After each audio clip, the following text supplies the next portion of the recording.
Hi, it's Jennifer White with the MJW Group, and today I wanted to come and talk with you about the F's, efficiency and effectiveness, or effectivity, rather.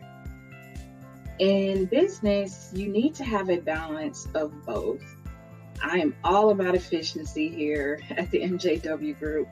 We pride ourselves on increasing efficiencies in workplace and in the business with our clients.